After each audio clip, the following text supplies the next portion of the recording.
La poésie, elle est faite pour être lue, mais je pense qu'elle est aussi surtout faite pour être dite.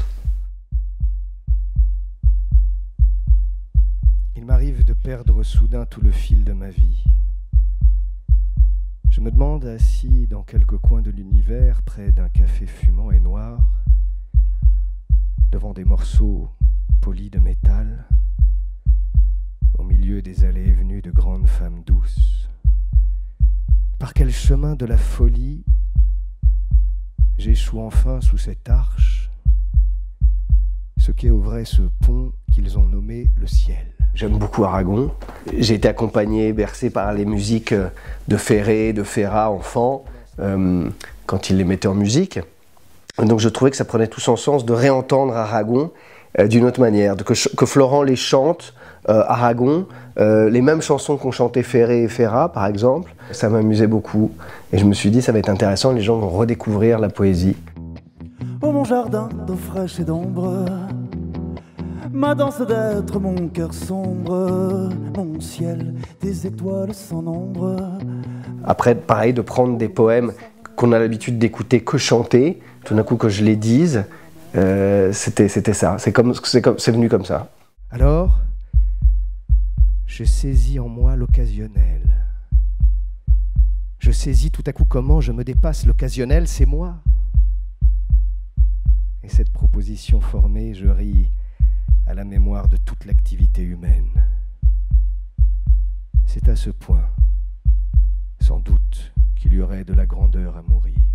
Olivier Chaudenson, le directeur de la Maison de la Poésie, nous a proposé un cycle comme ça, qui serait 2-3 fois par an, suivant nos disponibilités, de venir faire réentendre un poète. Puis c'était aussi une façon de le prendre de l'écouter différemment que ce qu'on peut imaginer, donc par la musique de Florent, par mon interprétation des poèmes. Comme on avait fait Reverdy, je me suis dit, bah, le prochain, ça sera un monument de la poésie française.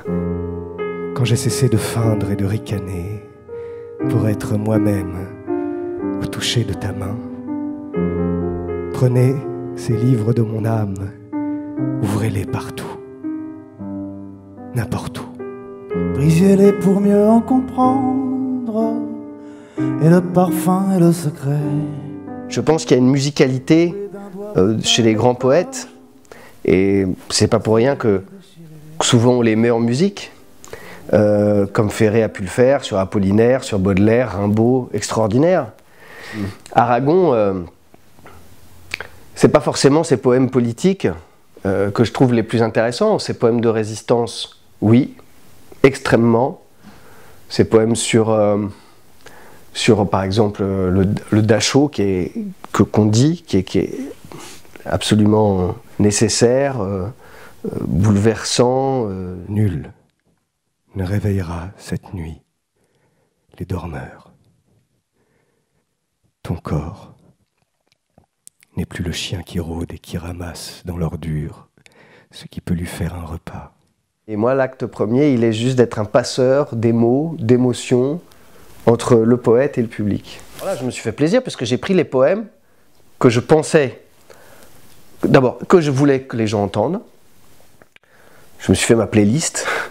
Et puis ensuite, je me suis dit des poèmes qui seraient intéressants pour Florent, soit des tubes, on va dire.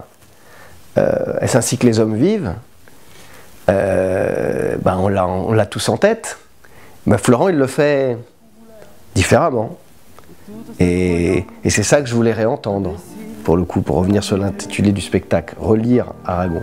Malgré tout, je vous dis que cette vie fut telle qu'à qui voudra m'entendre, à qui je parle ici, n'ayant plus sur la lèvre un seul mot que merci, je dirais malgré tout que cette vie fut